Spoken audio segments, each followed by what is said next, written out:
Assalamualaikum warahmatullahi wabarakatuh. Teman-teman, kali ini saya kembali membagikan soal latihan beserta kunci jawaban seleksi PPK dan PPS. Soal-soal ini akan menjadi contoh ketika teman-teman akan mengikuti seleksi PPK atau PPS nanti di bagian 4. Oke, baik. Sebelum saya lanjut, saya tetap memohon dukungan teman-teman untuk selalu mensupport channel saya. Terima kasih. Yang pertama, berikut merupakan pernyataan yang sesuai ketentuan mengenai pemilihan umum menurut Undang-Undang 1945, kecuali A. Dilaksanakan secara langsung, umum, bebas, rahasia, jujur, dan adil setiap 5 tahun sekali.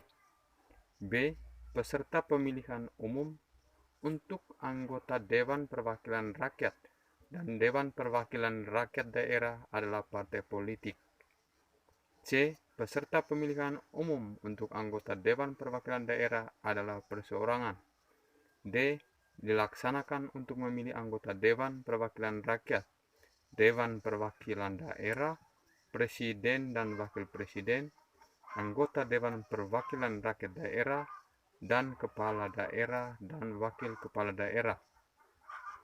E. Tidak ada jawaban yang benar.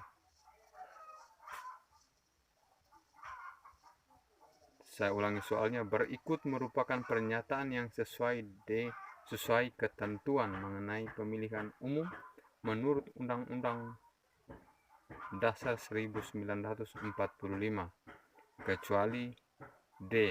Dilaksanakan untuk memilih anggota Dewan Perwakilan Rakyat, Dewan Perwakilan Daerah, Presiden dan Wakil Presiden, anggota Dewan Perwakilan Rakyat Daerah, dan Kepala Daerah dan Wakil Kepala Daerah. Jawabannya D. Nomor 2. Menurut Undang-Undang Dasar 1945 yang sudah diamandemen, anggota MPR terdiri dari A. Anggota DPR dan DPD. B. Anggota DPR, utusan daerah dan golongan. C. Anggota DPR, DPD, dan utusan golongan. D. Anggota DPD dan utusan golongan. E. Anggota MPR, DPR, dan DPD. Jawabannya adalah A. Menurut Undang-Undang 1945 yang sudah diamandemen, anggota MPR terdiri dari anggota DPR dan DPD. Nomor 3. Dalam pemilu, seorang pemilih diharuskan memberikan suaranya tanpa ada paksaan dari pihak manapun. Pernyataan tersebut merupakan makna prinsip penyelenggaraan pemilu yang A. Langsung, B. Bebas, C. Rahasia, D. Jujur dan adil, E. Umum. Jawabannya B. Dalam pemilu, seorang pemilih diharuskan memberikan suaranya tanpa ada paksaan dari pihak manapun. Pernyataan tersebut merupakan makna prinsip penyelenggaraan pemilu yang bebas. Nomor 4. Berikut adalah tugas, wewenang, dan kewajiban KPPS, kecuali A. Menyerahkan daftar pemilih tetap kepada saksi peserta pemilu yang hadir dan pengawas pemilu lapangan. B. Mengumumkan dan menempelkan daftar pemilih tetap di TPS. C. Mengumumkan hasil penghitungan suara di TPS. D. Menyerahkan hasil penghitungan suara kepada KPU kabupaten atau kota dan Bawaslu kabupaten atau kota. E. Melaksanakan pemungutan dan penghitungan suara di TPS. Jawabannya adalah D. Menyerahkan hasil penghitungan suara kepada KPU kabupaten atau kota dan Bawaslu kabupaten atau kota. Itu bukan tugas, wewenang, dan kewajiban KPPS. Jadi selain D, itu merupakan tugas dan wewenang KPPS. Jadi jawaban yang benar adalah D. 5. Daftar pemilih tetap atau DPT disahkan dan diumumkan oleh A. KPU RI, B. Panitia Pemilihan Kecamatan, C. KPU Kabupaten atau Kota, D. KPPS, E. BPS. Daftar pemilih tetap atau DPT disahkan dan diumumkan oleh, jawabannya C. KPU Kabupaten atau Kota. Nomor 6. Negara hukum yang dianut negara RI tercantum di dalam ketentuan Undang-Undang Dasar 1945, yaitu dalam A. Pasal 4 ayat 1 dan 2, B. Pasal 3 ayat 1, 2, dan 3, C. Pasal 2 ayat 1 dan 2, D. Pasal 1 ayat 3. Jawabannya adalah D. Pasal 1 ayat 3. 7. Sistem pemerintahan yang desentralistik ditandai oleh penyerahan wewenang dari pemerintah pusat ke pemerintah daerah.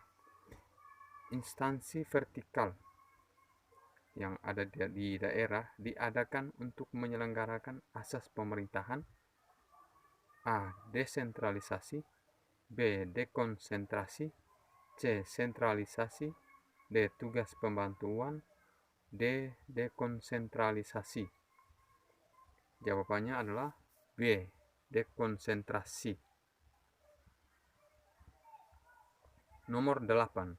Pemilihan umum tahun 1955 memilih A. Anggota DPR tingkat nasional dan DPR tingkat lokal, B. Perdana Menteri dan anggota lembaga perwakilan rakyat, C. Anggota DPR dan konstituanti, D. Anggota DPR, konstituanti, presiden, dan anggota kabinet, E. Anggota MPRS, DPR, DPRD, presiden, dan anggota kabinet.